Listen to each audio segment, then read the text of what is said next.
तो चलो शुरू करें चैप्टर 3। एसिड बेस सॉल्ट है, ठीक है ना। थोड़ा रटने वाला होता है मानते हैं, और इनऑर्गेनिक का यही पार्ट है जो आपको रटना पड़ेगा। निमोनिक बना के रट सकते हो, मेरे पास है, मैं लेक्चर्स बना रहा हूँ उसके ऊपर, पूछ सकते हो। अगर किसी पर्टिकुलर टॉपिक में आ रहा है उसके ऊपर हम अलग से बना देंगे, अदरवाइज क्वेश्चन करते हैं, ठीक है, जनरली जो पूछे जाते हैं इन टॉपिक से। एक्वा रिजिया, इसका नाम सुना है किसी ने? Yes sir. क्या होता है ये? सर HCl बनता है सर, HCl और नाइट्रिक एसिड। अच्छा, और क्यों बनाते हैं, क्या जरूरत पड़ गई इसकी? सर मेरे ख्याल से सर मेटल्स को सर गोल्ड को और सर इनको सर डिसॉल्व कर लेता है। तो एसिड भी तो मेटल को डिसॉल्व करता है कि नहीं करता है? सर करता है पर सर कंप्लीटली नहीं कर सकता है। कंप्लीटली नहीं कर सकता, इनकम्प्लीटली करता है। यस मेटल एक्टिविटी सीरीज नाम सुना? Yes sir. वैसे तो इलेक्ट्रोलिसिस आएगा तो वो सब पढ़ाएंगे अलग से, बट तुमने जब सीरीज देखी होगी तो उसमें ये देखा होगा कि जब हाइड्रोजन आता है तो हाइड्रोजन के नीचे कुछ मेटल्स लिखे होते हैं और कुछ हाइड्रोजन के ऊपर मेटल लिखे होते हैं, ठीक है। ये ज़्यादा रिएक्टिव होते हैं, ये लेस रिएक्टिव होते हैं, ये नहीं होते हैं रिएक्टिव। तो ये सीरीज जब देखी है तो यहाँ पर कौन से एलिमेंट्स होते हैं बताइए? कॉपर और मरकरी और सिल्वर और गोल्ड, प्लेटिनम। अच्छा, डी ब्लॉक एलिमेंट्स याद है? D block elements, D block जो एलिमेंट्स थे स्कैंडियम से शुरू होकर कहाँ तक जाते हैं? जिंक तक। और उससे पहले क्या आता है? कॉपर। कॉपर के नीचे क्या आता है? कॉपर के नीचे क्या आता है बताइए? गोल्ड नहीं आता, सिल्वर आता है, ठीक है बेटे। और सिल्वर के नीचे क्या आता है? Gold. Copper, silver, gold. Copper, silver, gold, ये वो मेटल्स हैं जो जनरली हमने अपनी लाइफ में बहुत देखे हैं। कॉपर भी आपने देखा होगा, कॉपर की बॉटल्स देखी होंगी, कॉपर्स के बहुत अच्छे अच्छे चीज़ें बनाई जाती हैं। सिल्वर भी देखा होगा आपने, चांदी, गोल्ड भी देखा होगा। फिर गोल्ड के पास एक मेटल आता है और एक इधर पास में आता है। जो इधर लेफ्ट साइड में होता है उसको क्या बोलते हैं? गोल्ड के लेफ्ट साइड में जस्ट प्लैटिनम। प्लैटिनम तो नाम सुना होगा। और गोल्ड के राइट साइड में मरकरी, ठीक है। तो यही हैं जो लेस रिएक्टिव हैं, बस ये याद रखिएगा। यही हैं जो लेस रिएक्टिव हैं, बस ये ऐसे उल्टा टी याद रखिएगा। कॉपर से शुरू करके, कॉपर के बाद सिल्वर, सिल्वर के बाद गोल्ड, और उसके बाद एक इधर और एक इधर, ये है लेस रिएक्टिव। तो होता क्या है, उससे ऊपर कौन से आ रहे थे? उससे ऊपर हमारा जब स्टार्ट होता है तो स्टार्टिंग में तो अल्कली मेटल्स आते हैं, रिएक्टिविटी सीरीज जब स्टार्ट, ठीक है। बहुत ज़्यादा मत रटो उसमें, क्यों इतना तुमने डेप्थ में नहीं पूछेगा कि तुमसे बिल्कुल बारीकियाँ पूछ ले, लेकिन एक जनरल आइडिया होना चाहिए। जो अल्कली होंगे वो ज़्यादा रिएक्टिव होंगे, शुरुआत में होंगे, उसके बाद डी ब्लॉक एलिमेंट्स भी होंगे, ठीक। तो जिंक इससे ऊपर ही होगा ना हाइड्रोजन से। अगर जिंक मेटल को, अगर जिंक के एक टुकड़े को H2SO4 में डाल दिया जाए, मतलब सल्फ्यूरिक एसिड के सॉल्यूशन में इसको डाल दिया जाए, तो क्या होता है पता है? ये मेटल का टुकड़ा जो होता है ये इसमें घुलने लगता है और क्या बना लेता है? ZnSO4 प्लस हाइड्रोजन गैस जो होती है वो रिलीज हो जाती है। ये रिएक्शन तुमने बहुत बार देखी होगी, देखी है कि नहीं? यस। लेकिन अगर इसी सल्फ्यूरिक एसिड में या किसी और एसिड में अगर हम गोल्ड को मिलाएंगे तो क्या होगा बताओ? देखो Zn जो है वो ज़्यादा रिएक्टिव है, तो इसके वाले हाइड्रोजन से कहेगा तुम हटो, हम आते हैं, हम Zn पॉजिटिव बनाते हैं, ठीक है। हम ज़्यादा रिएक्टिव हैं तुमसे, तो हम रहेंगे यहाँ पे रिएक्शन में, तो ये तो इसे रिप्लेस कर देगा, ठीक है। ये इसको क्या कर रहा है? ये इसको डिस्प्लेस कर रहा है, लेकिन गोल्ड ऐसा नहीं कर पाएगा क्योंकि गोल्ड कम रिएक्टिव है। तो गोल्ड जनरली ना तो HNO3 जो कि बहुत ज़्यादा तेज़ एसिड है, ठीक है, बहुत स्ट्रॉन्ग एसिड है, ना HNO3 में घुलेगा ना HCl में घुलेगा, ये घुल ही नहीं रहा था, ठीक। लेकिन एक सॉल्यूशन तैयार किया गया इन दो एसिड्स को मिला के एक सॉल्यूशन तैयार किया गया, उसमें गोल्ड घुल गया, and that solution is known as aqua regia. इसलिए ये क्वेश्चन इतना इंपॉर्टेंट हो जाता है, ठीक है। जैसे ये गोल्ड था, ठीक है, गोल्ड में पहले HCl डाला जा रहा है, अब उसके बाद नाइट्रिक एसिड भी डाला जाएगा, और क्या हो जाएगा? गोल्ड घुलने लगेगा, ठीक है। तो जब दोनों रिएक्ट करेंगे तो नाइट्रोजिल क्लोराइड बना लेंगे जो कि गैसियस फॉर्म में उड़ जाएगा। बाकी ये क्या होगा उस टाइम पे, जिस टाइम पे ये रिएक्शन हो रही होगी, उस टाइम पे जो भी मेटल होगा, मतलब ज़रूरी नहीं कि सारे मेटल को घोल दे, ये स्पेशली गोल्ड के लिए ही बनाया गया है, हर मेटल को घोलने के लिए नहीं बनाया गया है। ठीक है, देखिए यहाँ लिखा भी था, it dissolves noble metals like gold और प्लेटिनम, जो कहीं रिएक्शन नहीं करते वो एक्वा रेजिया को तोड़ देता है। ठीक है, drying agent use to dry HCl gas. HCl gas अगर ड्राई नहीं है तो उसे ड्राई करने के लिए क्या किया जाता है? क्यों होता है ऐसा? क्यों? हाँ जी, देखो ऐसा होता है, H2SO4 बहुत ज़्यादा क्या होता है? एसिडिक। H2SO4 अगर है कहीं तो वो बहुत ज़्यादा क्या होगा? एसिडिक। ठीक है, तो ये जो बहुत ज़्यादा इसका एसिडिक नेचर है, बहुत ज़्यादा इसका एसिडिक नेचर है, अगर इसे कहीं एटमॉस्फेयर में या कहीं पर भी अगर इसे कहीं वाटर के वेपर मिल गए या वाटर मिल गया तो ये इसको एब्जॉर्ब कर लेता है, ये इसको एब्जॉर्ब कर लेता है अपने आप को थोड़ा डाइल्यूट करने के लिए। मतलब ये इतना ज़्यादा एसिडिक होता है, इसके H+ इतने ज़्यादा टूट रहे होते हैं कि इसे और वाटर के मॉलिक्यूल चाहिए होते हैं, क्या बनाने के लिए? हाइड्रोनियम आयन बनाने के लिए। ठीक है, तो इसलिए ये पानी को बहुत अट्रैक्ट करता है, इसलिए ये एक ड्राइंग एजेंट की तरह यूज़ किया जाता है। जब गैस तैयार हुई हमारी HCl, जब गैस HCl प्रिपेयर होती है तो वो मॉइस्ट होती है। ठीक है, लेकिन जब उसे कंसंट्रेटेड H2SO4 में पास कराया जाता है, फिर जो गैस के तुम्हारे ये निकल रहे हैं गोले, ये सब ड्राई होते हैं। ठीक है, ये इसके पानी के जितना भी मॉइस्चर है सबको खींच लेता है और क्या बन जाते हैं वहाँ पे? Hydronium ion. जितना ज़्यादा एसिडिक उतना अच्छे से कर लेगा। In a lab copper sulphate is mainly prepared by, बताओ भाई, कॉपर सल्फेट ज़्यादातर लैब में कैसे बनाते हैं? वैसे तो 1000 तरीके हैं कॉपर सल्फेट कैसे भी बना लो, ज़्यादातर कैसे देखा है कॉपर सल्फेट? हाँ जी,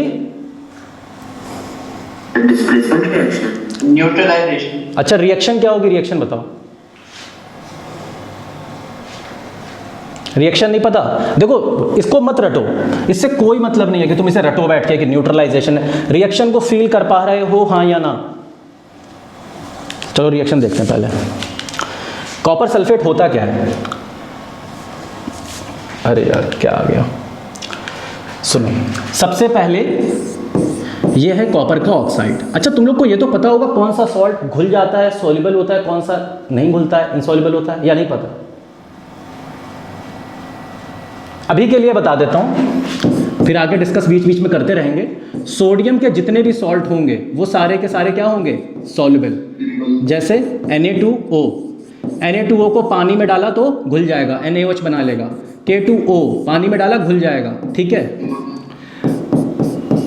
अमोनिया के कोई भी सॉल्ट होंगे, अमोनियम क्लोराइड या फिर अमोनियम सल्फेट, ये सारे के सारे, इन तीनों के जितने भी सॉल्ट होंगे वो सारे के सारे क्या होंगे? सॉल्युबल। जितने भी इनके अलावा जितने भी ऑक्साइड्स हैं, क्योंकि अभी हम ऑक्साइड की बात कर रहे हैं, किसी और की बात करेंगे तो फिर उसका देखेंगे, अलग अलग केसेस को देखेंगे तो याद होता जाएगा, एक साथ सारे पढ़ोगे मिक्स हो जाएगा। अगर ऑक्साइड्स को हम देखें तो सारे के सारे ऑक्साइड इनके अलावा और थोड़ा सा कैल्शियम भी, इनके अलावा ये चार जो हैं, इनके अलावा सारे के सारे जो ऑक्साइड हैं वो होंगे पानी में इनसॉल्युबल, नहीं घुलेंगे। वो जो सॉल्ट होंगे वो सॉलिड स्टेट में रहेंगे, वो नहीं घुलेंगे। ठीक है, अब क्या किया, कॉपर के ऑक्साइड को डाला, ठीक, ग्लास रॉड डाली, बीकर घुमाया और यहां पर ब्लैक कर लेते हैं इसको, यहां पे डाला H2SO4। ठीक, अब H2SO4 जो हमने डाला है ये क्या करेगा बताओ?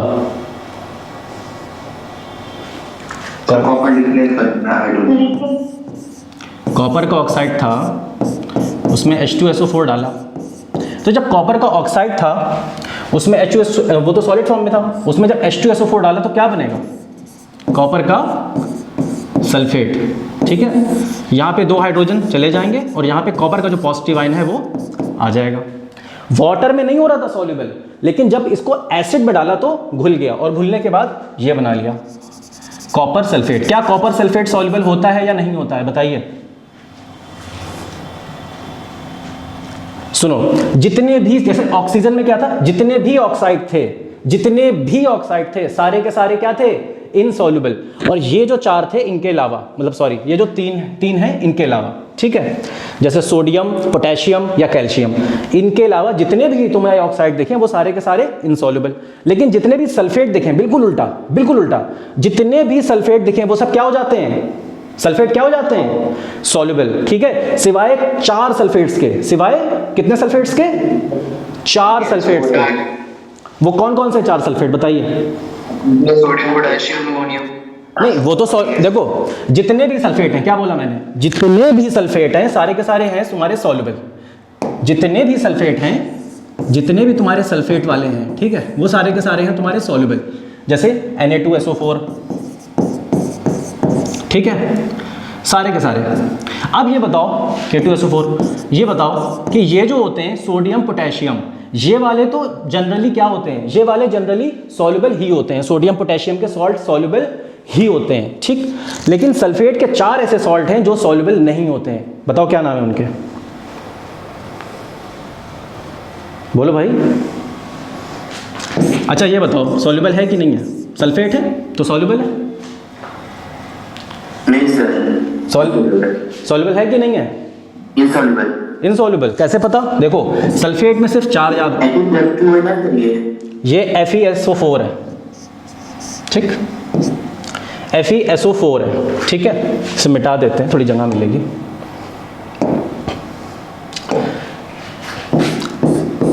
सारे के सारे सल्फेट बताए थे मैंने सॉल्युबल, तो ये क्या होगा, सॉल्युबल कि इनसॉल्युबल?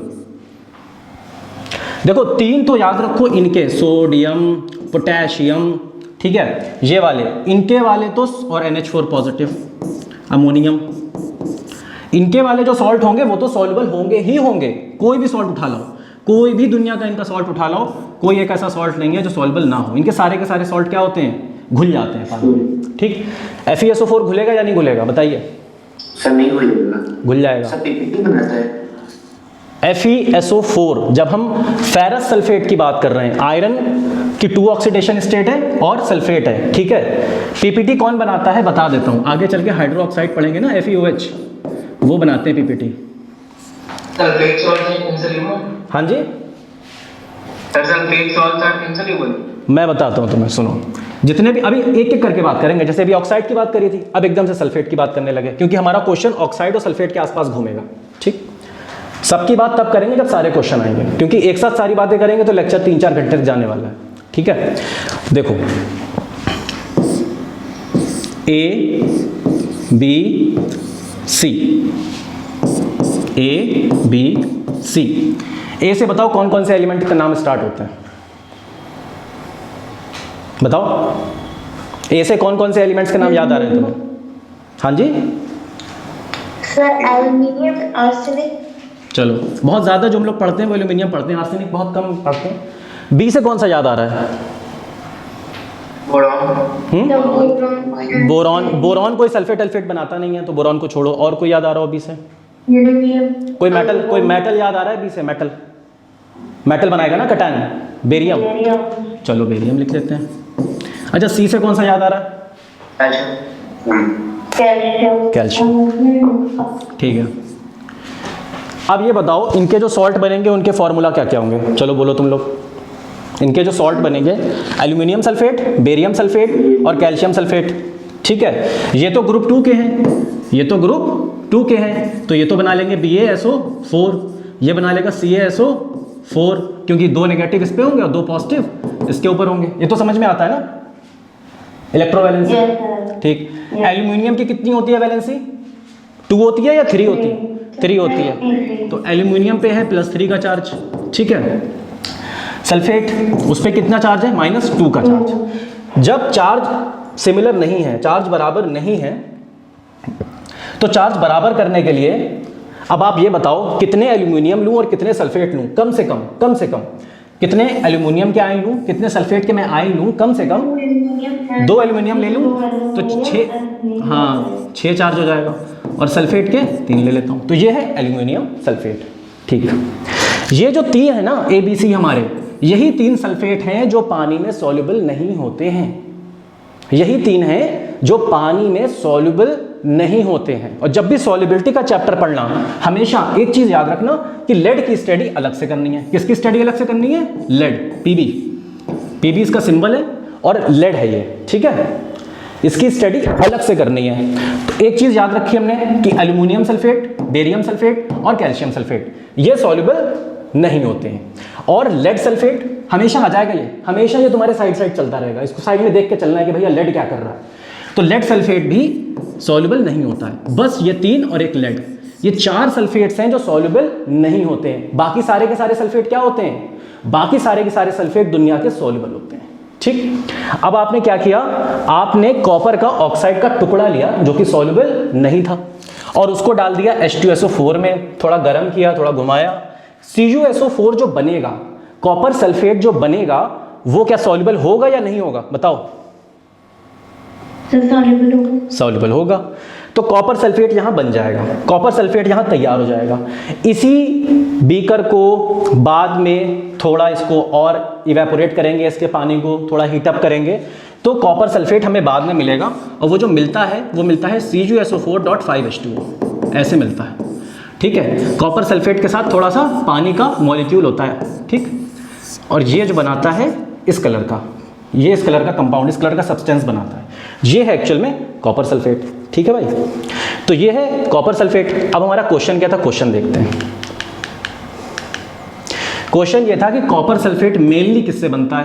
तो अब दिमाग में क्या आएगा कि कॉपर का क्या बनाना है, सल्फेट। सल्फेट है तो क्या चाहिए होगा, सल्फ्यूरिक एसिड। इतना तो फील आ जाता होगा ना कि सल्फेट है तो सल्फ्यूरिक एसिड चाहिए, ठीक है। अब ये बताओ कि जो हाइड्रोजन है उसके नीचे आता है कॉपर कहीं? कॉपर, ठीक है। अब अगर सिर्फ और सिर्फ कॉपर के एक टुकड़े को H2SO4 में डाल देते तो कोई रिएक्शन होती? नो। रिएक्शन जनरली नहीं होती, बहुत ज्यादा H2SO4 डालना पड़ता, बहुत कंसंट्रेटेड डालना पड़ता और बहुत गर्म करना पड़ता, तब शायद जाके थोड़ी बहुत रिएक्शन होती। पर वो सही तरीका नहीं है। क्यों? क्योंकि ये हाइड्रोजन के नीचे है। तो इसको हटाओ। अगर ये रिएक्शन नहीं करेगा तो कौन करेगा? इसका भाई कर लेगा। कौन है इसका भाई? कॉपर ऑक्साइड, ठीक।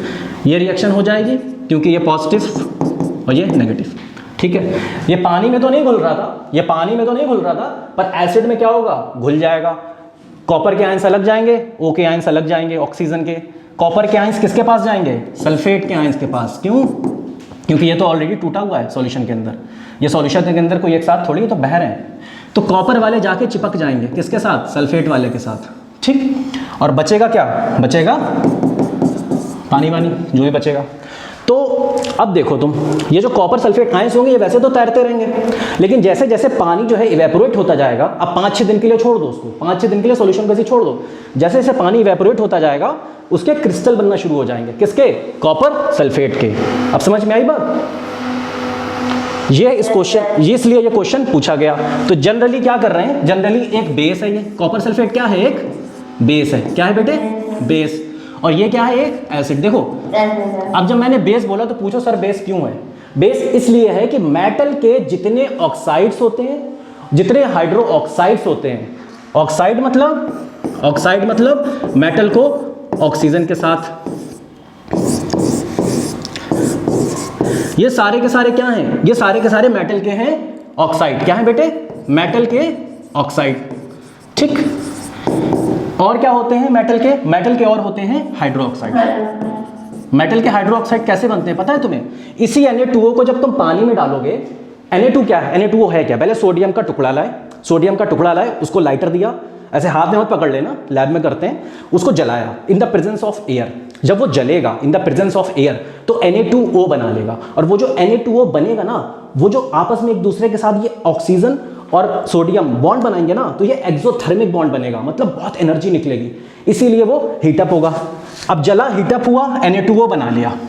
अब Na2O जो है जला भुना हुआ सोडियम हमारा, इसको हमने पानी में डाला।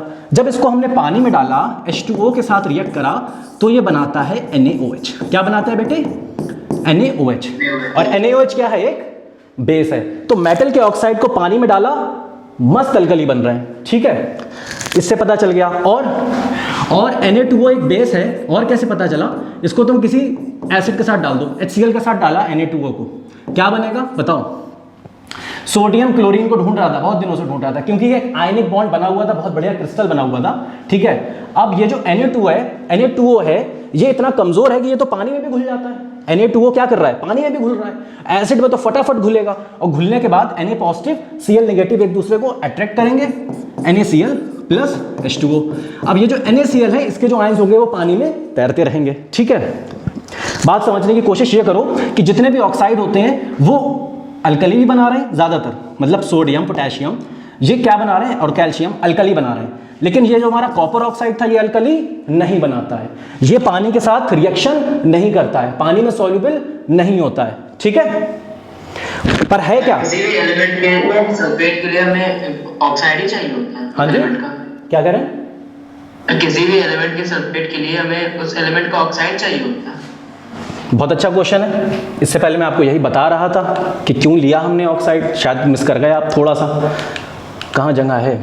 चलो ये देखो, जैसे जिंक है, जिंक का मेटल लिया, टुकड़ा लिया, उसको H2SO4 में डाला, उसको क्या करा, H2SO4 में डाला, तो जिंक जो है वो मेटल एक्टिविटी सीरीज में हाइड्रोजन से ऊपर आता है। जब वो हाइड्रोजन से ऊपर आता है तो वो हाइड्रोजन से ज्यादा रिएक्टिव होता है, हाइड्रोजन को रिप्लेस कर देगा in the form of ion, ion बन जाएगा और ZnSO4 बन जाएगा। ठीक, और हाइड्रोजन गैस जो होगी वो निकल जाएगी, क्योंकि ये हाइड्रोजन से ज्यादा रिएक्टिव था। तो इस केस में क्या हमने ऑक्साइड लिया, नहीं लिया ऑक्साइड। लेकिन कॉपर जो है वो हाइड्रोजन के कहाँ आ रहा है, नीचे आ रहा है। अगर वो नीचे आ रहा है तो वो रिएक्टिव ज्यादा नहीं है, तो वो कॉपर जो है वो अच्छे से कायदे से सारे के सारे हाइड्रोजन को रिप्लेस नहीं कर पाएगा। ठीक, बहुत ज्यादा H2SO4 खर्चा करना पड़ेगा, कर तब भी सकता है बहुत, अगर जबरदस्ती उसे गर्म किया जाए, कुछ कॉम्बिनेशन बनाया जाए, कुछ प्रोबेबिलिटी बनाई जाए, कुछ ऐसा माहौल बनाया जाए कि भाई ये टूट जाए आयंस, बहुत एनर्जी दी जाए, लेकिन वो फिजिबल तरीका नहीं है क्योंकि ये नीचे आ रहा है। ठीक है, अब कौन कौन से नीचे आ रहा है, तो याद रखने का तरीका उल्टा टी, सबसे पहले कॉपर, फिर सिल्वर और फिर गोल्ड। ये वो मेटल्स हैं जो हमारी मार्केट में बहुत बिकते हैं। फिर इसके बाद एक मरकरी जो थर्मामीटर में भरा हुआ होता है, और एक प्लेटिनम जो बड़ा महंगा होता है। ठीक है, तो बस ये उल्टा टी याद रखना पीरियोडिक टेबल का। ये वो एलिमेंट्स हैं जिनके अगर मेटल को आप एसिड में डालोगे तो कुछ नहीं होगा। तो क्या डालना पड़ेगा, तो इनका कोई और कंपाउंड डालना पड़ेगा जो एसिड में घुल जाए, एंड दैट इज CuO। ठीक है भाई, अब ये एक बेस है, क्योंकि सारे के सारे ऑक्साइड क्या थे, एक बेस। एसिड के साथ क्या करते हैं, रिएक्शन करते हैं। बेस ने एसिड के साथ रिएक्शन करी, CuSO4 बनाया, एक कटायन एक अनायन, ना H पॉजिटिव है ना OH नेगेटिव है, तो इसे क्या बोलेंगे, इसे बोलेंगे सॉल्ट। क्या बोलेंगे, सॉल्ट। ठीक है, एसिड बेस सॉल्ट वाटर। जब भी कहीं देख लेना कि एसिड है प्लस बेस है, प्लस बेस है, एसिड क्या देता है, H पॉजिटिव, बेस का देता है OH नेगेटिव, सॉल्यूशन में देता है, ऐसे बैठे बैठे नहीं देता है, उसे घोलना पड़ता है तब देता है।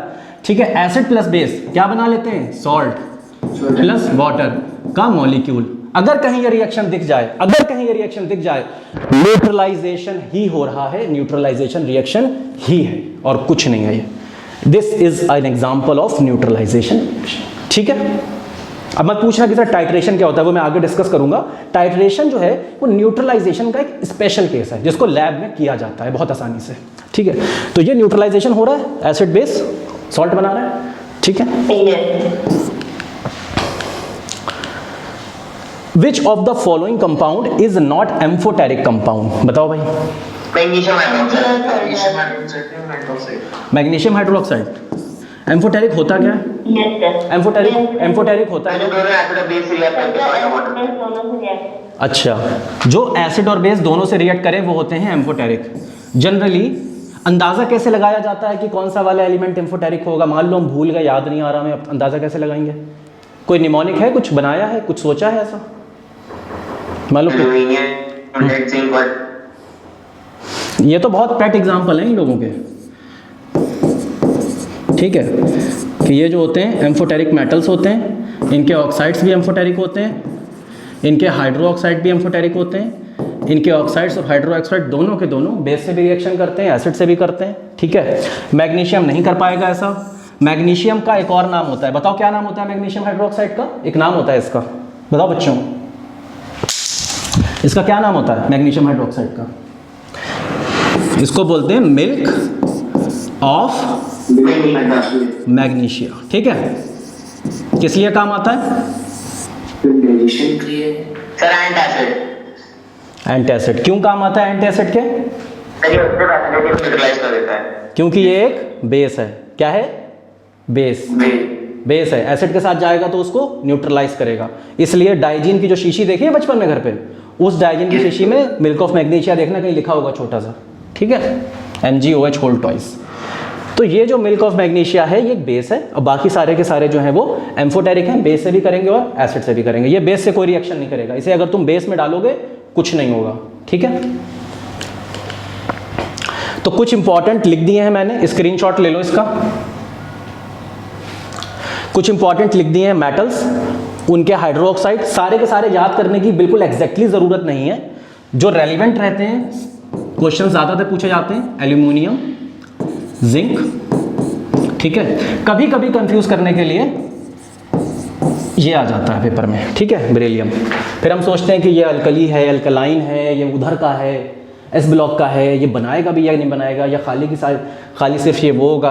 देखो बेरिलियम जो है वो है तो एस ब्लॉक का, बेरिलियम जो है वो है तो एस ब्लॉक का, लेकिन थोड़ा तुमने देखा होगा बेरिलियम कोवैलेंट कंपाउंड बनाता है, देखा है या नहीं देखा है, जैसे BeCl2।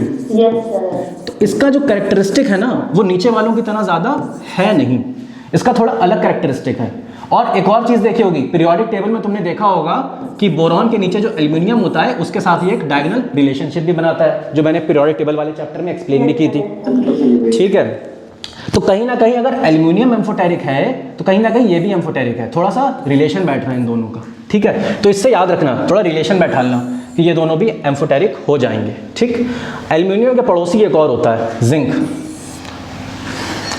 चलो पीरियोडिक टेबल में देखते हैं, ये दिख रही है, साफ साफ नहीं दिख रही है, लिख दूं मैं, बेरिलियम, एल्यूमिनियम, ठीक है। तो हमेशा जैसे हम लोग मेटलॉइड की जब स्टडी करते थे तो क्या बोलते थे, एक तरफ नॉन मेटल कैरेक्टरिस्टिक्स हैं, एक तरफ मेटल के कैरेक्टरिस्टिक्स हैं, और बीच में जो दोनों के शो कर रहे हैं वो मेटलॉइड हैं, ठीक। अब एक तरफ मेटल्स हैं जिनके ऑक्साइड्स क्या होते हैं, बेसिक, और एक तरफ नॉन मेटल्स हैं जिनके ऑक्साइड या हाइड्रोक्साइड क्या होते हैं, एसिडिक, ठीक है। तो बीच वालों के क्या होंगे, एम्फोटेरिक। एग्जैक्ट याद करने की बहुत ज़्यादा ज़रूरत नहीं होती है, थोड़ा आइडिया लग जाता है। अगर क्वेश्चन यहाँ से उठ के आया है, इस एरिया से आया है, तो क्वेश्चन एम्फोटेरिक का यहीं से सॉल्व हो जाएगा, ठीक है। जैसे एल्यूमिनियम एम्फोटेरिक हो जाएगा, फिर जिंक डी ब्लॉक का लास्ट वाला है, इसका पड़ोसी है। बेरिलियम इसके साथ डायगोनल रिलेशनशिप शो कर रहा है, ये इसी के ग्रुप के हैं, ठीक है। ये इसके साथ थोड़ा बहुत एक नॉन मेटालिक करेक्टर जैसे शेयर हो रहा था, वैसे यहाँ पर एसिडिक और बेसिक करेक्टर शेयर हो रहा है, और एसिडिक और बेसिक करेक्टर शेयर होकर वो एम्फोटेरिक नेचर शो कर रहे हैं। मतलब कहीं कहीं पे एसिड भी शो कर देते हैं अपना नेचर, कहीं कहीं वो बेस के साथ रिएक्शन कर लेते हैं, कहीं कहीं वो बेसिक नेचर शो करते हैं, एसिड के साथ रिएक्शन कर लेते हैं, ठीक है। तो फिर से देख लो, क्वेश्चन आता है ज़्यादातर या तो जिंक से पूछ लेंगे तुमसे, ये तो बहुत आसान है, जिंक, एल्यूमिनियम और लेड, इन तीनों का क्वेश्चन आएगा तो कभी गलत नहीं होगा, क्योंकि ये तीन ही हम लोग बचपन से पढ़ते आ रहे हैं कि एम्फोटेरिक है, एम्फोटेरिक है, एम्फोटेरिक है, ठीक है। इसको बहुत याद रखना, बेरिलियम को, इसको बहुत ज़्यादा ध्यान से याद रखना बेरिलियम को, ठीक है। ये कहीं कभी आ जाए तो ऐसा ना हो कि गलत हो जाए, क्योंकि वो ऐसे दे देगा, बेरिलियम दे देगा, मैग्नीशियम दे देगा, ठीक है। हमें लगेगा कि मैग्नीशियम तो है नहीं, बेरिलियम है कि नहीं, लेकिन बेरिलियम जो है वो क्योंकि एल्यूमिनियम के साथ एक डायगोनल रिलेशन बना रहा था तो हम यहाँ से रिलेट कर सकते हैं, ठीक है।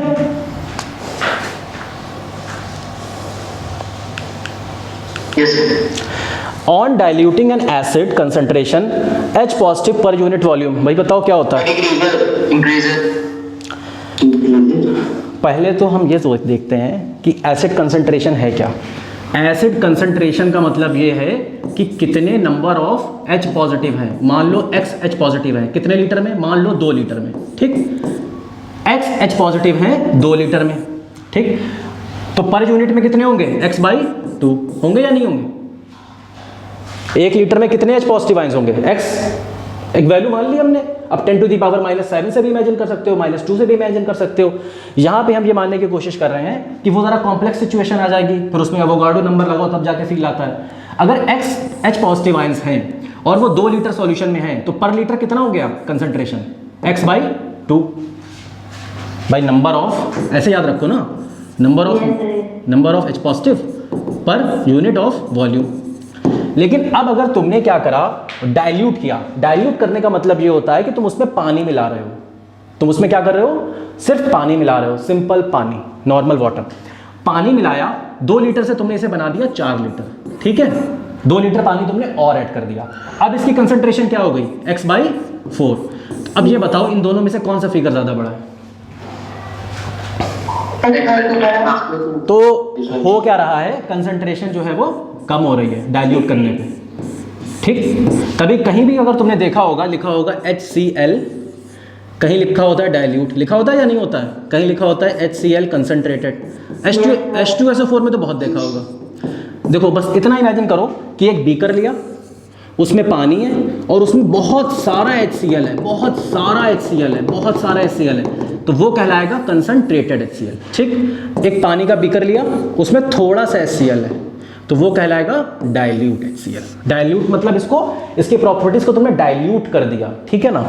इसकी प्रॉपर्टीज यहाँ पे कंसंट्रेटेड है, ये बहुत तेज एसिड की तरह काम करेगा, ये बहुत हल्का। अरे भाई नींबू पानी ले लो, थोड़ा सा पानी मिलाओगे तो बहुत खट्टा लगेगा ना, थोड़ा सा पानी मिलाओगे और नींबू निचोड़ोगे तो बहुत खट्टा लगेगा। पर वहीं तुमने अगर 4 लीटर पानी में इतना सा नींबू डाला तो फिर क्या खट्टा लगेगा, तो वहां पे वो डाइल्यूट हो गया, ठीक है। और वो खट्टा क्यों लगता है, उसका टेस्ट जो है वो सार क्यों आता है? सार मतलब ये अपना खट्टा टेस्ट, उसका टेस्ट इसलिए आता है क्योंकि वो एसिडिक होता है। सारे के सारे एसिड क्या करते हैं, सार टेस्ट देते हैं, लेकिन सारे के सारे एसिड टेस्ट किए जाते नहीं है। आप सल्फ्यूरिक एसिड को नहीं टेस्ट कर लोगे, आप HNO3 को टेस्ट नहीं कर लोगे, स्किन जल जाएगी उससे, ठीक है। तेज़ाब थोड़ी टेस्ट किया जाता है, लेकिन जनरली जो एसिड टेस्ट किए गए हैं, अभी तक जो टेस्ट किए गए हैं, उनका टेस्ट क्या आया है, सार आया है, ठीक है।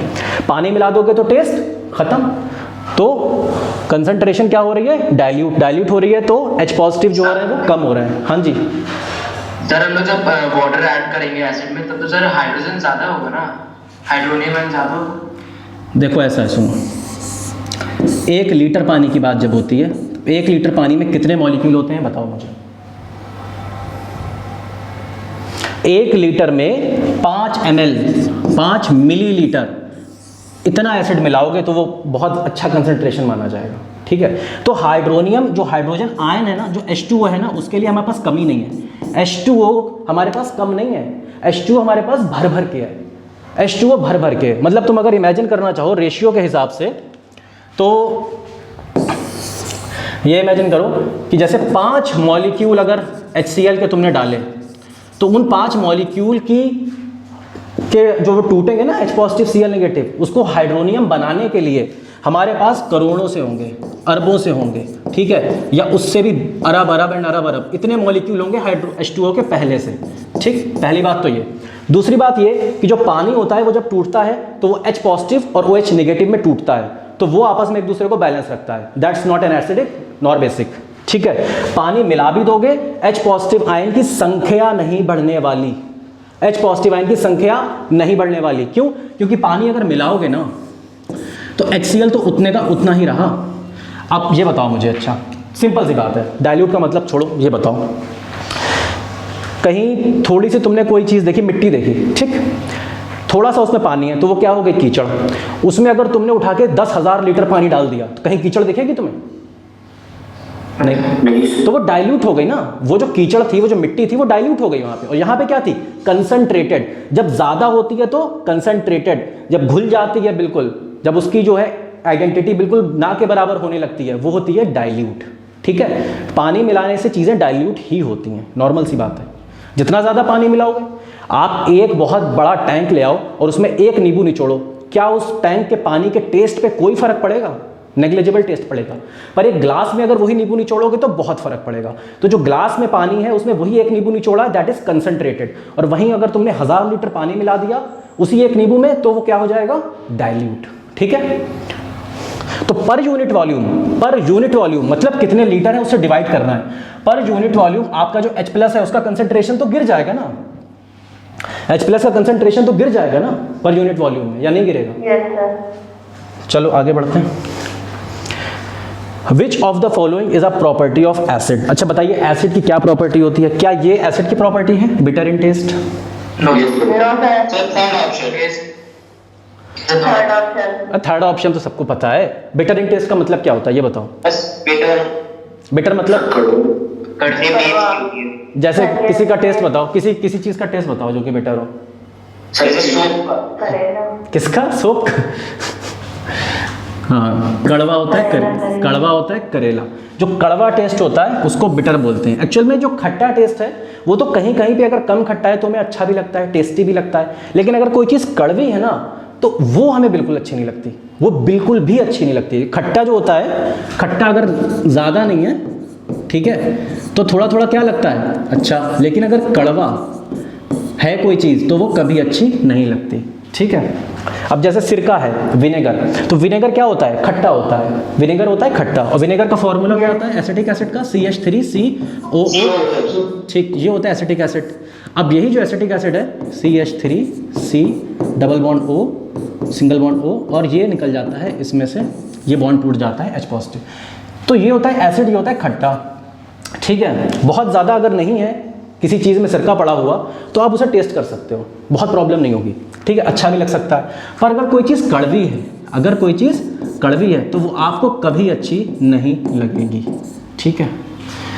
तो एसिड की प्रॉपर्टी क्या होती है, खट्टा, तो कड़वा किसकी प्रॉपर्टी होगी, बेस की, ठीक। तो सबसे पहली property bitter in taste, B से बिटर, बी से बेस, ऐसे भी याद रख सकते हो। Liberate H positive ion, liberate H positive ion, ये कौन लिबरेट करता है, बेस करते हैं। कैसे करते हैं, अच्छा ये बताओ, FeOH होल थ्राइस, ठीक है, और NaOH, इनमें से बेस कौन है ये बताओ।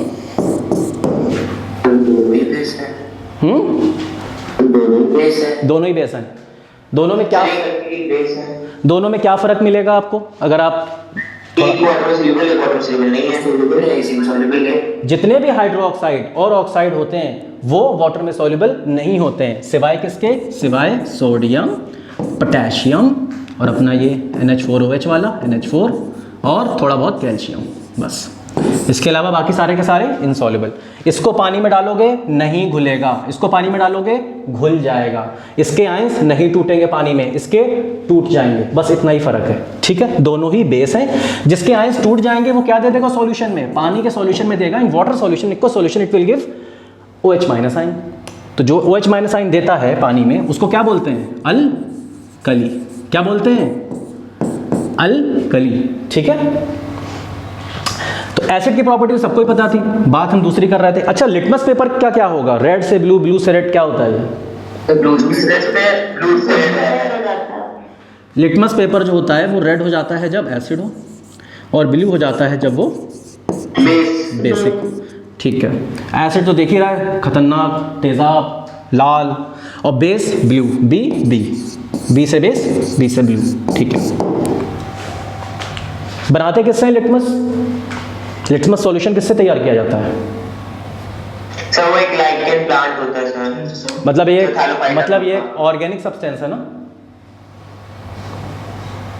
ऑब्वियसली ऑर्गेनिक है, लाइकन से लिया गया है, प्लांट है या जो भी हैं तो ऑर्गेनिक, ये ऑर्गेनिक सब्सटेंस होता है। इसका जो अभी आपका सेमेस्टर 1 हो जाए ना, सेमेस्टर 1 होने के बाद आप इसके बारे में पढ़िएगा कि इसका कंपाउंड क्या होता है, ठीक है, बड़ा लंबा चौड़ा कंपाउंड होता है, और उस कंपाउंड में ऐसा क्या रिएक्शन होता है, क्या चेंज होता है जिसकी वजह से कलर जो है वो रेड से ब्लू और ब्लू से रेड होता रहता है, ठीक है। चलो आगे बढ़े। सर एक बार फिर से बता दें कौन सा हाइड्रोजन सॉल्युबल होता है कौन सा नहीं, क्या चीज़, सर कौन सा हाइड्रोजन सॉल्युबल होता है कौन सा नहीं। अच्छा, जैसे कि हम बात कर रहे थे, धीरे धीरे चलेगी सॉल्युबिलिटी, बीच बीच में आती रहेगी, इकट्ठा सॉल्युबिलिटी पढ़ाएंगे तो उसके लिए पूरा लेक्चर बनाना पड़ेगा, कम से कम 45 मिनट का। जितने भी ऑक्साइड्स, एक बार बताएंगे, याद करके अच्छे सुन, जितने भी ऑक्साइड और हाइड्रो ऑक्साइड होंगे, जितने भी ऑक्साइड और हाइड्रो ऑक्साइड होंगे वो होंगे इनसॉल्युबल, बोलो सब लोग, जितने भी ऑक्साइड और हाइड्रो ऑक्साइड होंगे वो क्या होंगे, इनसॉल्युबल, नहीं घुलेंगे, कुछ भी कर लो नहीं घुलेंगे, सिवाय किसके, सिवाय सोडियम, पोटेशियम, ये अल्कली वाले हैं, फर्स्ट ग्रुप वाले, क्योंकि ये बहुत ज़्यादा रिएक्टिव एलिमेंट्स होते हैं इसलिए इनके घुल जाते हैं, सिवाय Na पॉजिटिव, K और NH4, ठीक, सिवाय इनके। अब एक ऑप्शन आता है कैल्शियम, थोड़ा बहुत कैल्शियम में, थोड़ा बहुत कैल्शियम में, इसकी आगे स्टडी बीच में करते रहेंगे हम।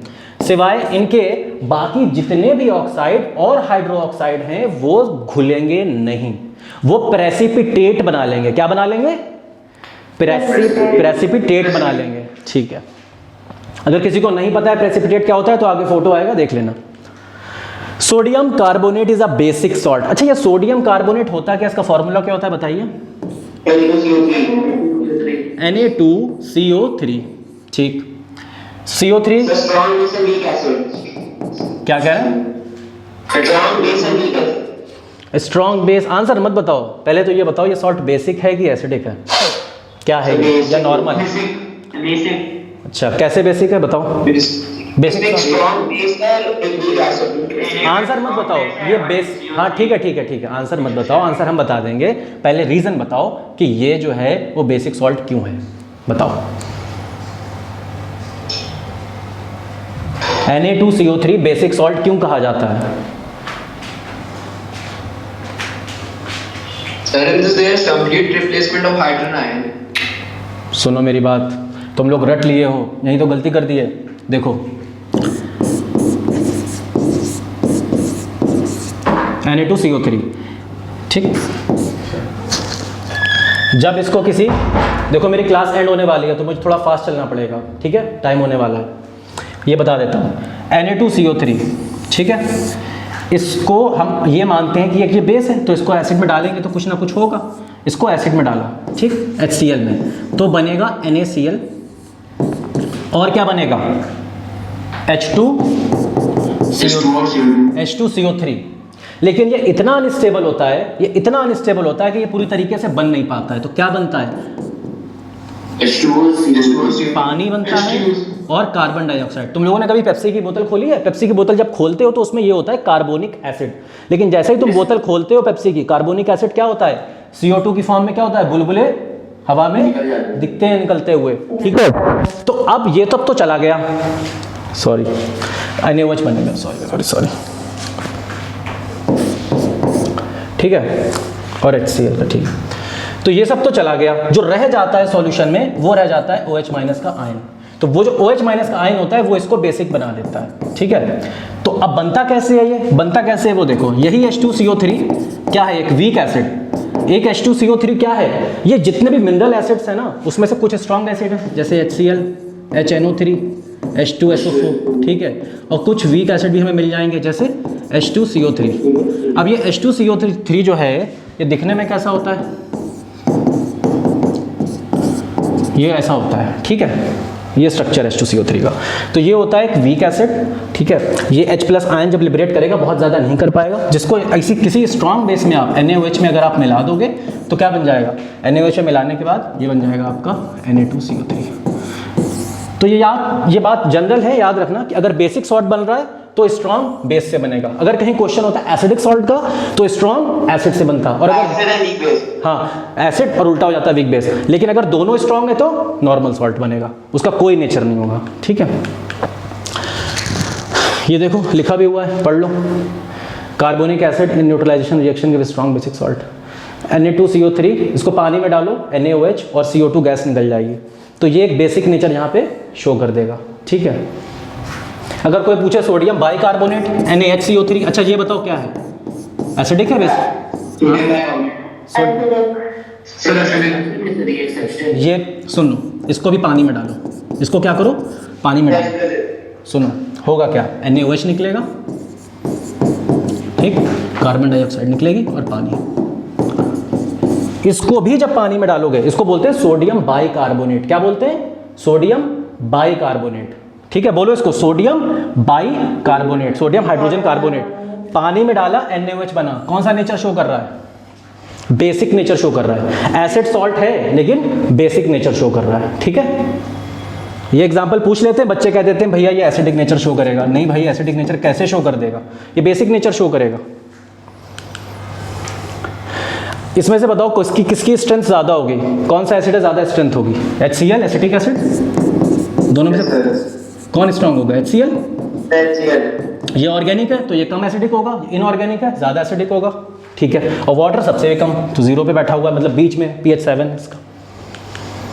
Which of the following will not produce an acid when made react with water? कौन है जो एसिड नहीं बनाएंगे जब कार्बन? क्यों? कार्बन डाइऑक्साइड बना लेगा carbonic acid H2CO3। Nitrogen dioxide क्या बनाता है? Nitric acid. 2 बनाता है, HNO3 भी बनाता है पानी के साथ और HNO2 भी बनाता है, ठीक है। अभी टाइम कम है तो रिएक्शंस एक्सप्लेन नहीं कर पाएंगे। सल्फर ट्राई, ये क्या बनाता है H2SO4 सल्फ्यूरिक एसिड, और कहीं SO2 होता तो क्या बनाता सल्फ्यूरस एसिड। ठीक है, ऑक्सीडेशन स्टेट सेम है, ऑक्सीडेशन स्टेट सेम है। चलो आगे देखते हैं। तो कार्बन मोनोऑक्साइड जो है, यहाँ पे रिएक्शंस लिखी है, देख लेना, स्नैपशॉट ले लेना चाहना तो।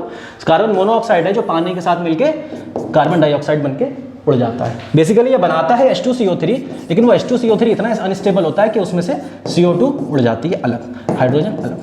ठीक, कौन सा मिनरल एसिड नहीं है बताओ? ठीक, ये है सिट्रिक एसिड का फॉर्मूला, ये स्ट्रक्चर है C6H8O7। ठीक है, आराम से देखते रहना, स्नैपशॉट ले लो। जो मिनरल एसिड्स होते हैं वो कौन से होते हैं? पहली बात, वो ऑर्गेनिक वाले नहीं होने चाहिए। ठीक, दूसरी बात, मिनरल एसिड सबसे ज़्यादा इस्तेमाल किए जाते हैं लैब्स में। अब ऑर्गेनिक वाले भी नहीं है और लैब में इस्तेमाल हो रहा है तो वही होंगे जिनकी बुक्स में रिएक्शन लिखी है, HCl HNO3 H3PO4, ये हो जाएगा वीक। ठीक है, HCl HNO3 स्ट्रॉन्ग, ये भी स्ट्रॉन्ग। ठीक है, बोरिक एसिड क्या हो जाएगा? एक सॉलिड है। आंखों में, हाँ, बोरिक एसिड का क्वेश्चन आता है कि अगर कोई आपको आंखों की प्रॉब्लम है तो कौन सा एसिड यूज किया जाता है? वो, हाँ, बोरिक एसिड यूज होता है। ठीक है, बाकी HF HBr, ठीक है, परक्लोरिक एसिड, ये बस वो है मिनरल एसिड्स। ठीक है, ज़्यादातर इन्हीं के ऊपर वालों की रिएक्शन हमें पढ़ाई जाती हैं। फार्मर जो होते हैं सॉइल की एसिडिटी को रिड्यूस करने के लिए सॉइल में कुछ बेस मिलाएंगे, तो कौन सा बेस मिलाएंगे? क्या मिलाएंगे बताओ? क्या मिलाएंगे फार्मर्स? सॉइल हो गई एसिडिक, कुछ बेस, देखो ऐसा होता है, चूना देखा, चूना,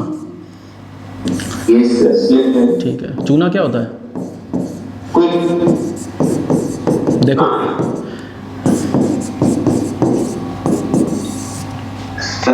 मिलता हमें ये है, इसे हीट करते हैं, CaCO3, कैल्शियम कार्बोनेट के टुकड़े मिलते हैं वाइट कलर के, उससे बनता है Ca2 CaO, ये भी सॉलिड है, और कार्बन डाइऑक्साइड गैस निकल जाती है। इसी CaO जब हाइड्रेट होता है, जब इसमें पानी मिलाते हैं तो क्या बन जाता है? CaOH। ठीक, अब इनके नाम देख लो, बार बार कन्फ्यूजन ना हो इसलिए नाम देख लो। इसको बोलते हैं स्लेक्ट लाइम। ठीक, जब फार्मर इसको डालेगा और पानी डालेगा तो क्या बन जाएगा? ये बन जाएगा, और ये क्या होता है? बेसिक। ठीक,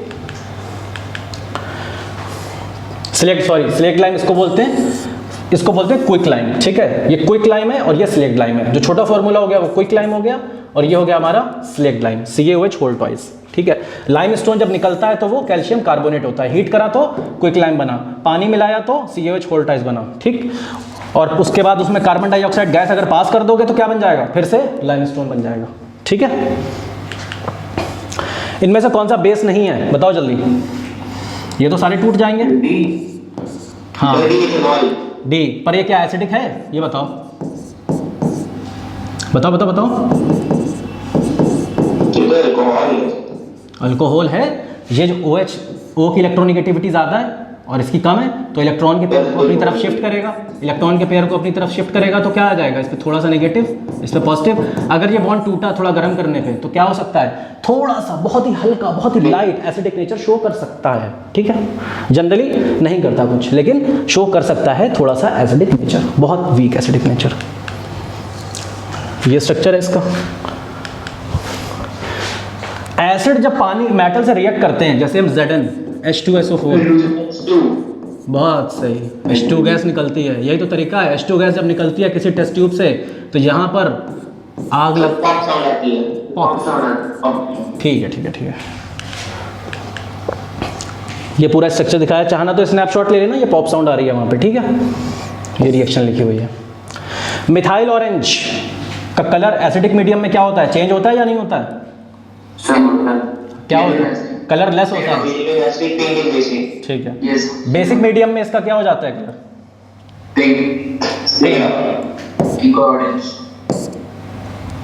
बेसिक मीडियम में इसका कलर क्या हो जाएगा? येलो हो जाएगा, पिंक हो जाएगा? येलो हो जाएगा या पिंक? इन दोनों में से बताओ कौन सा होगा?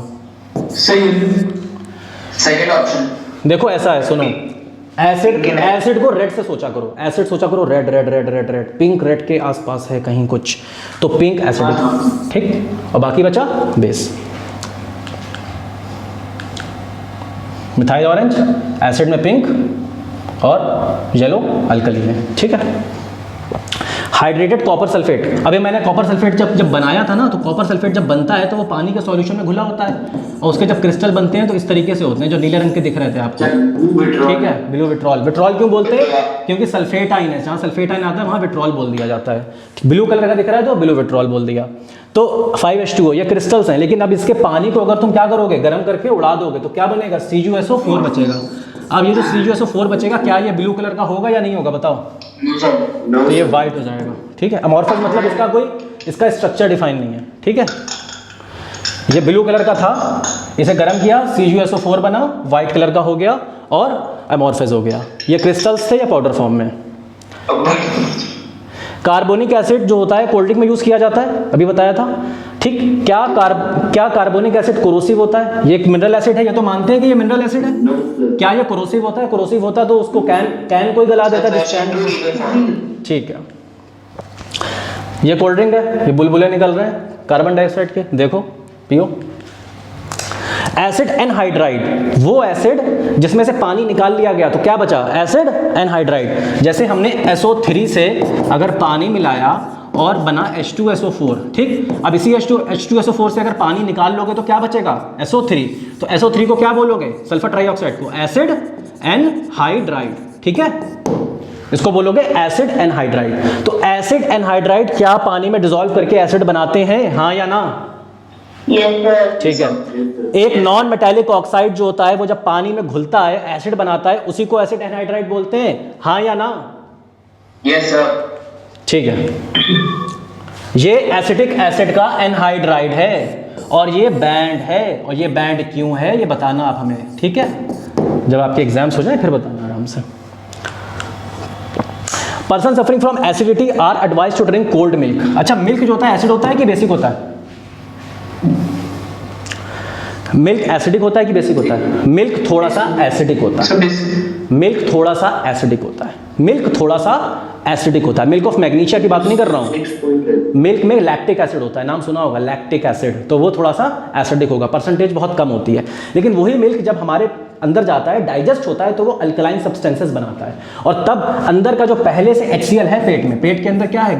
गैस्ट्रोइंटेस्टाइनल HCl, जो पहले से एसिड रिलीज हो रहा है पेट के अंदर, हमारे स्टमक में जो पहले से एसिड है, उसको जो मिल्क वाले जो अल्कलाइन बने होंगे ना, वो अल्कलाइन क्या करेंगे? इसको न्यूट्रलाइज कर देंगे, क्योंकि अल्कलाइन मतलब बेसिक, ठीक है। तो वैसे तो मिल्क एसिडिक होता है, लेकिन फिर भी गैस्ट्रिक जूसेस अगर हैं और उसकी वजह से एसिडिटी है, तो उस एसिडिटी को न्यूट्रलाइज करने के लिए मिल्क रिकमेंड किया जाता है, ठीक है। अब ये सब तो बायो में पढ़ाई होगा कि HCl रिलीज होता है जब कुछ खाते हैं, यस सर। ठीक है। तो ये क्वेश्चन जब आया था, मुझे भी इसमें बहुत डाउट हुआ था कि मैं सोच रहा था कि मिल्क तो थोड़ा सा एसिडिक था, फिर क्यों लेते हैं। फिर उसकी मैंने स्टडी करी, तब पता चला कि जब इसे डाइजेस्ट करते हैं तब इसमें कुछ अल्कलाइन सब्सटेंसेस बनते हैं, कुछ अल्कलाइन कंपाउंड्स बनते हैं, सॉरी सब्सटेंस नहीं कंपाउंड बनते हैं, तो उसकी वजह से ये रिकमेंड किया जाता है। अच्छा, कोल्ड ही किया जाता है, हॉट आ जाए तो हॉट नहीं, ठीक है, कोल्ड ही किया जाता है। कॉपर सल्फेट क्रिस्टल्स जो होते हैं वो भीगे हुए होते हैं क्योंकि उनमें वाटर ऑफ क्रिस्टलाइजेशन होता है। क्या ये सच बात है या गलत बात है, ये बताओ। सच बात सर।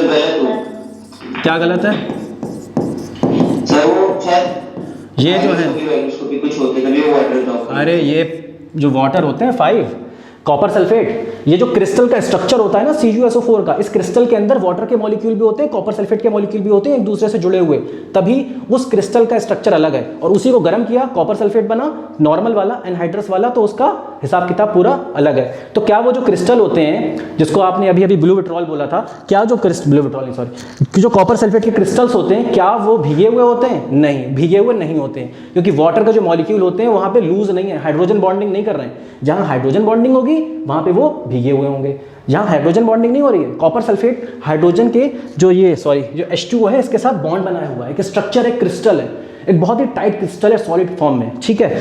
तो क्या भीगा हुआ है? सर ये भीगा हुआ नहीं है, ये वेट नहीं है, ठीक है।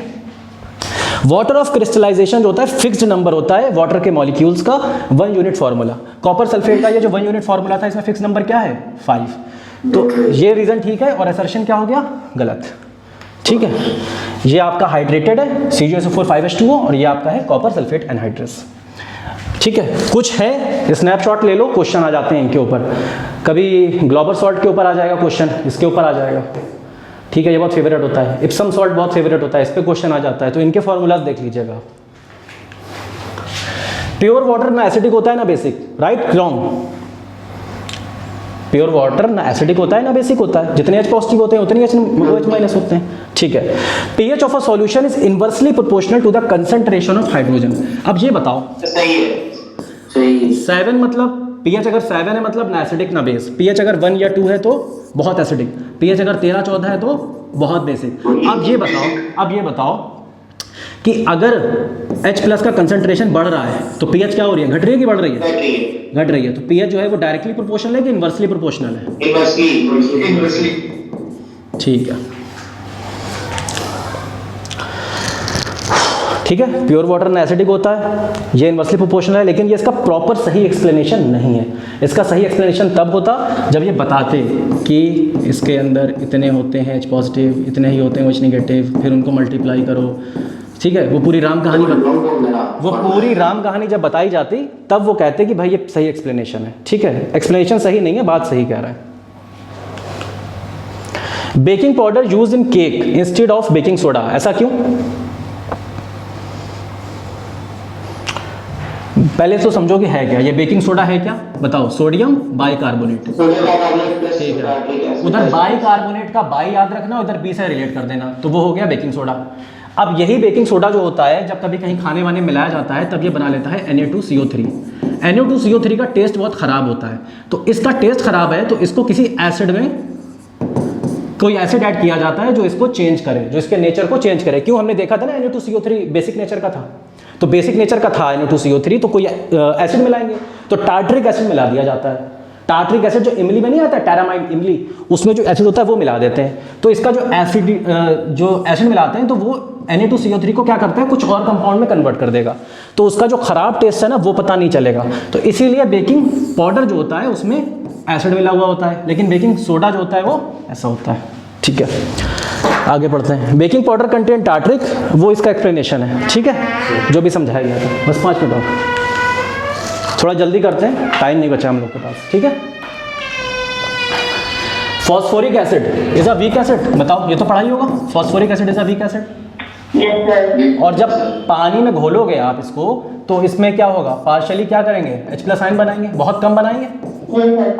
दोनों बातें ठीक है, सही एक्सप्लेनेशन है, ठीक है। इसका स्ट्रक्चर देख लो, ऐसा होता है, स्नैपशॉट ले लेना। Plaster of Paris stored in a moist container. Plaster of Paris कभी लाए हो मार्केट से खरीद के, तो बिल्कुल पैक्ड होता है, लेकिन जब उसे खोल देते हो तो क्या हो जाता है, अगर उसे खोल के ऐसे छोड़ दोगे ना घर में प्लास्टर ऑफ पेरिस को, कुछ दिनों के बाद देखोगे तो वो सॉलिड के क्रिस्टल्स बन जाएंगे। सॉलिड क्रिस्टल तो नहीं कह सकते एग्जैक्टली, लेकिन सॉलिड फॉर्म में आ जाएगा, ठीक है। तो प्लास्टर ऑफ पेरिस क्या होता है, पानी को एब्जॉर्ब करता है एटमॉस्फेयर से और हार्ड हो जाता है। तो क्या बना लेता है हार्ड होके, वो जिप्सम बना लेता है। प्लास्टर ऑफ पेरिस क्या होता है, हार्ड हो जाता है जब वो पानी को एब्जॉर्ब करता है, ठीक। तो वो क्या एनहाइड्रस कैल्शियम सल्फेट बनाता है। एनहाइड्रस मतलब पानी नहीं है, क्या एनहाइड्रस बनाता है कैल्शियम सल्फेट। पहले तो ये समझो कि फॉर्मूला क्या होता है, ठीक है। ये है प्लास्टर ऑफ पेरिस का फॉर्मूला, कॉपर सल्फेट और हेमीहाइड्राइड मतलब ½ इसने किया पानी को एब्जॉर्ब और बना कैल्शियम सल्फेट 2H2O, ठीक है, डाइहाइड्राइड। तो ये था तुम्हारा जो तुम मार्केट से लाए थे POP का पाउडर, ठीक है। और इसने पानी को एब्जॉर्ब करके क्या बना लिया, जिप्सम। कि इसने पानी को एब्जॉर्ब किया, एनहाइड्रस है कि नहीं है, ये एनहाइड्रस नहीं है, ठीक। तो इसलिए नीचे वाला फॉल्स हो जाएगा और ऊपर वाला ट्रू हो जाएगा, ठीक है। फिनोफ्थिलीन एक एसिड बेस इंडिकेटर है। फिनोफ्थिलीन ये तो पढ़ते हैं ना, बुक में भी दे रखा है, एसिड बेस इंडिकेटर है। क्या फिनोफ्थिलीन सेम कलर देता है एसिड और बेसिक मीडियम में?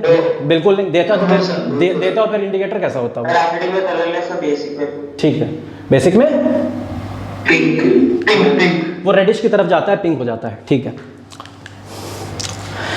एंटी एसिड्स जैसे कि मिल्क ऑफ मैग्नीशिया MgOH क्या करते हैं, एसिड के इफेक्ट को न्यूट्रलाइज कर देते हैं। कहाँ, स्टमक में। कब, जब डाइजेशन हो रहा होता है, ठीक है, तब रिलीफ मिलती है। एंटी एसिड जो होते हैं वो माइल्ड बेसेस होते हैं। कोई स्ट्रॉन्ग बेस अगर ले लिया तो क्या होगा, तो जलन पड़ जाएगी। हाँ, माइल्ड बेस लेते हैं। ये डाइजिन की फोटो से याद रहेगा, anti acid MgOH whole twice, milk of magnesia. ये pH का पूरा एक्सप्लेनेशन है कि pH इंडिकेटर क्या होता है। अब इसमें से 3 pH दे रखी हैं, 3.5, 5 और ये। तो ये वाली हो गई एसिडिक, ये भी एसिडिक और ये बेसिक, तो ये ज़्यादा एसिडिक, स्ट्रॉन्ग एसिडिक, ये वीक एसिडिक। अब क्वेश्चन पूछा गया है कि पी कैसी है, पी, ठीक है। अब पूछा गया है कि डिटरमाइन करना है, इनको ऑर्डर में लगाना है, पहले पी आएगा, फिर क्यू आएगा, फिर आर आएगा। आर क्या होगा, बेसिक, और फिर क्यू उससे कम एसिडिक, और पी बहुत ज़्यादा एसिडिक, बहुत एसिडिक हो जाएगा, क्यू वीक एसिड हो जाएगा, और आर जो होता है वो बेसिक में आ जाएगा। ठीक है, ठीक है। इनकी H+ की आयन किस में होंगे, सबसे ज़्यादा पी में होंगे, उससे कम क्यू में, उससे कम आर में होंगे। ठीक है। 12.2 अगर किसी की pH है तो वो क्या होगा, बेस होगा। प्योर वाटर की pH क्या होती है, ठीक। अगर क्यू क्या था, एक वीक एसिड था, वीक एसिड को अगर लिटमस पेपर में डालोगे तो क्या होगा, रेड लिटमस, रेड को डाला गया, रेड को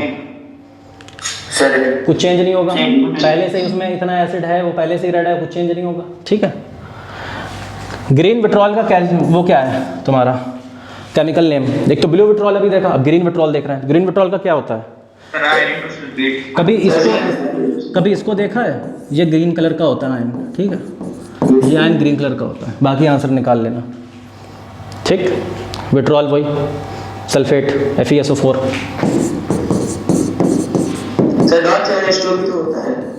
ठीक है। पोटैश एलम का करेक्ट फॉर्मूला कौन सा है, पोटेशियम भी और एल्युमिनियम भी हो और सल्फेट हो दोनों का। ठीक, ये कुछ इंपॉर्टेंट है। एक मोहर सॉल्ट पूछा जाता है, डोलोमाइट। डोलोमाइट मतलब कैल्शियम मैग्नीशियम, ये डोल लें, कैल्शियम कार्बोनेट, मैग्नीशियम कार्बोनेट या कैल्शियम मैग्नीशियम कार्बोनेट। ठीक है। फेरस अमोनियम सल्फेट, ठीक है, फेरस अमोनियम सल्फेट, ये मोहर सॉल्ट है। ये दोनों याद कर लेना, इन दोनों में से आ सकते हैं, या उस पीछे वाला जो क्वेश्चन कराया था पोटैश एलम, उसमें से आ सकता है। ठीक है, ये तो तीनों तो याद ही होंगे, ये वाले नहीं याद हो तो याद कर लेना ये। ठीक है, ये आयरन और फेरस अमोनियम और कैल्शियम मैग्नीशियम, इनके कॉमन नेम आ जाएंगे, फिर फॉर्मूला पूछ लेगा या मिलाने को पूछ लेगा कॉम्बिनेशन में। ठीक है, तो ऑर्डिनरी टेम्परेचर पे जो एब्जॉर्ब करते हैं मॉइस्चर को, सही जवाब। अच्छा, ये क्या होते हैं, डेलिक्यूसेंट और एफ्लोरेसेंट। डी से डेलिक्यूसेंट और डी से डिजोल्व। ठीक, डी से डेलिक्यूसेंट और डी से डिजोल्व। अब तुमने कुछ पाउडर रखा, उस पाउडर ने एटमॉस्फेयर से पानी को एब्जॉर्ब करा और उसी पानी में वो घुल गया, जिसको बोलेंगे डेलिक्यूसेंट। ठीक, मतलब डिजोल्व। अब तुमने कोई सब्सटेंस रखा, उसमें से पानी इवेपोरेट हो गया तो एफ्लोरेसेंस। अरे इसे ऐसे याद रखो, फ्लोर दिख रहा है लिखा हुआ, फ्लोर दिख रहा है, एक फ्लोर पे पानी डाल दो, थोड़ी देर बाद क्या होगा, वो पानी इवेपोरेट हो जाएगा, तो एफ्लोरेसेंस इससे याद रखो, फ्लोर से। ठीक है, और डेलिक्यूसेंट डिजोल्व से याद रखो। ठीक है, कभी कभी कंफ्यूजन हो जाता है एग्जाम में। फिर कुछ एग्जांपल्स हैं हाइग्रोस्कोपिक के। ठीक, ये P2O5 है, ये क्या बना लेगा, H3PO4। सिलिका जेल तुमने देखा होगा, बहुत सारी जो मेडिसिन आती हैं या कुछ सब्सटेंस आते हैं, हम लोग खरीदते हैं डब्बे, उसमें एक पैकेट होता है, उस पर लिखा होता है सिलिका जेल, पर पढ़ना जाके क्या होता है। ठीक है, H2SO4 क्या होता है, H2SO4 क्या होता है, H2SO4 क्या खींचता है, पानी को एब्जॉर्ब करता है। हाँ जी, तभी तो यह डिहाइड्रेटिंग एजेंट कितना यूज़ किया जाता है, पानी को खींच लेता है। Iron sulphide is prepared in a laboratory. कैसे प्रिपेयर करते हैं आयरन सल्फाइड को, FeS। कैसे प्रिपेयर करते हैं FeS को, सिंथेसिस। एक आयरन लिया, उसके टुकड़े करे छोटे छोटे, एक सल्फर लिया, उसके छोटे छोटे, ये सल्फर का पाउडर है, आयरन का पाउडर है, दोनों को डाला, खूब गर्म किया, यहाँ गर्म कर रहे हैं, उधर बन गया, ये है तुम्हारा FeS। ठीक है, कुछ प्रॉपर्टी ऐसी होती है, जब एटमॉस्फेयर में आप छोड़ दो क्रिस्टल्स को तो वो अपना पानी उड़ जाता है। जब पानी उड़ जाता है तो कहाँ, ठीक है, ये कुछ कॉमन एग्जांपल्स हैं, ये आ सकते हैं पेपर में। Global salt, Epson, washing soda, snapshot ले लेना, ये एग्जांपल्स हैं डेलिक्यूसेंस के। ठीक है, और ये एक एग्जांपल हैं एफ्लोरेसेंस के। इसमें से ये पानी है, ये उड़ जाएगा, ये पानी को क्या कर लेंगे, एब्जॉर्ब। NaOH क्या है, पानी को एब्जॉर्ब करेगा और उसी पानी में Na पॉजिटिव और OH नेगेटिव कितना घुल भी जाएगा। ठीक है, जो स्ट्रिंग ऑफ बीज होती है फॉर्मिक, इसे मिथेनोइक एसिड बोलते हैं।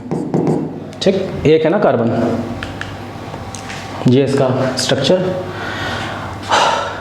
अगर अमोनिया निकालनी है अमोनियम सॉल्ट से तो क्या करेंगे, अमोनियम सॉल्ट है NH4Cl, इसमें से अमोनिया निकालनी है, तो क्या करेंगे बताओ? इसकी रिएक्शन देखी है? सर वाटर डाल डालो वाटर में, क्या होगा बताओ? तो HCl में और क्या कर सकते हैं? NaOH सल्फेट डाल देंगे।